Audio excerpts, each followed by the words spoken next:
सदन के बाहर से लेकर सदन के अंदर तक पूरा विपक्ष लंबे अरसे बाद साथ नजर आ रहा है। इस बीच आज सदन में सरकार के खिलाफ पेश हुए अविश्वास प्रस्ताव से विपक्षी एकता को एक धार मिल गई है। पटना और बेंगलुरु की बैठक से जो केसीआर दूरी बनाए हुए थी, वो मोदी सरकार के खिलाफ पर्दे के पीछे से कांग्रेस और विपक्षी गठबंधन के साथ नजर आ रही है। क्या है पूरा माजरा और कैसे केसीआर का मन बदल रहा है, बात इस कहानी की। लोकसभा अध्यक्ष ओम बिरला ने कांग्रेस सांसद गौरव गोगोई द्वारा सरकार के खिलाफ लाए गए अविश्वास प्रस्ताव को चर्चा के लिए स्वीकृति दे दी है। कांग्रेस के अविश्वास प्रस्ताव का नोटिस दिया गया है। पार्टी परहेज कर रही थी, अब वही कांग्रेस के साथ संसद में मोदी सरकार के खिलाफ लड़ाई लड़ने में शामिल हो गई है। इसे सहयोग कहा जाए या राजनीतिक प्रयोग, इसकी तस्वीर तो आने वाले दिनों में और साफ हो जाएगी। लेकिन इससे पहले हम आपको जरा पुराना इतिहास बता देते हैं।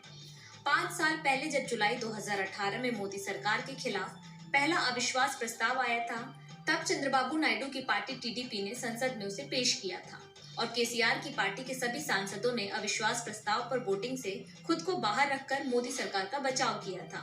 उस वक्त कांग्रेस के साथ टीडीपी खड़ी थी, इस बार कांग्रेस के साथ केसीआर की पार्टी खड़ी है। तब टीडीपी कांग्रेस के साथ गठबंधन करने को बेकरार थी।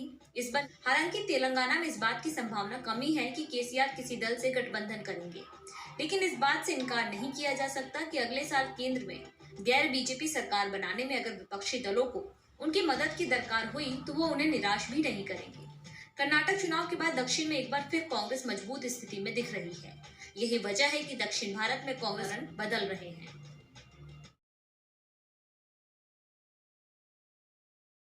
मैंने सुनो, मैं यहाँ पर अपनी ताकत के लिए नहीं आया हूँ। अल्लाह जानता है मैं यहाँ पर इसलिए आया हूँ।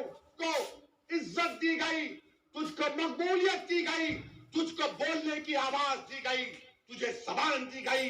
पता तूने क्या किया? मैं यहाँ पर इसलिए आया हूँ, सुनो मेरी बात को, कि हिंदुस्तान के मुसलमानों पर बाबा साहेब अम्बेडकर का एक बहुत बड़ा फर्ज है हमारे कंधों पर। मैं उस फर्ज को उतारने को आया हूं। मैं इस गरीब दलित और ओबीसी समाज के इंसाफ के लिए आया हूं। 2019 लोकसभा चुनाव में कांग्रेस के साथ गठबंधन के सवाल पर एआईएमआईएम प्रमुख असदुद्दीन ओवैसी ने राहुल गांधी के सामने एक शर्त रखी है। महागठबंधन के सवाल पर पहली बार बोलते हुए ओवैसी ने कहा है कि वह राहुल गांधी के साथ समझौता करने को तैयार है, लेकिन इसके लिए उनकी एक शर्त है। ओवैसी ने शर्त रखी है कि अगर राहुल गांधी तो वह महागठबंधन में शामिल हो सकते हैं। ओवैसी ने रैली को संबोधित करते हुए कहा, मुझे यहाँ कोई सीट नहीं चाहिए, लेकिन मैं चाहता हूँ कि मेरे बड़े भाई प्रकाश अंबेडकर को सम्मानजनक सीटें मिले। ओवैसी यही नहीं रुके, उन्होंने राहुल गांधी की तरफ इशारा करते हुए कहा, आपने कहा कि प्रकाश अंबेडकर से बात करेंगे, लेकिन एआईएम से नहीं। सुनो राहुल गांधी, सुनो अशोक चौहान, मैं दृढ़ विश्वास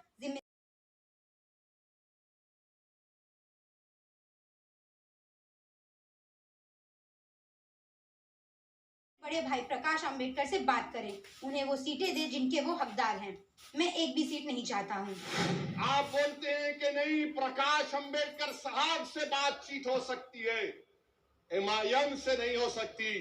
तो सुनो राहुल गांधी, सुनो अशोक चौहान, मैं पूरे अखलास के साथ और पूरी जिम्मेदारी के साथ और पूरे सीरियसनेस के साथ कांग्रेस पार्टी से, शरद पवार से भी कह रहा हूं कि अगर आप कह रहे हैं कि एमआईएम पार्टी से आपको तकलीफ है, मैं आपसे कह रहा हूं कि आप मेरे बड़े भाई जनाब बाला साहेब अम्बेडकर साहब से बात करो, उनकी इज्जत के मुताबिक उनको सीट दे दो।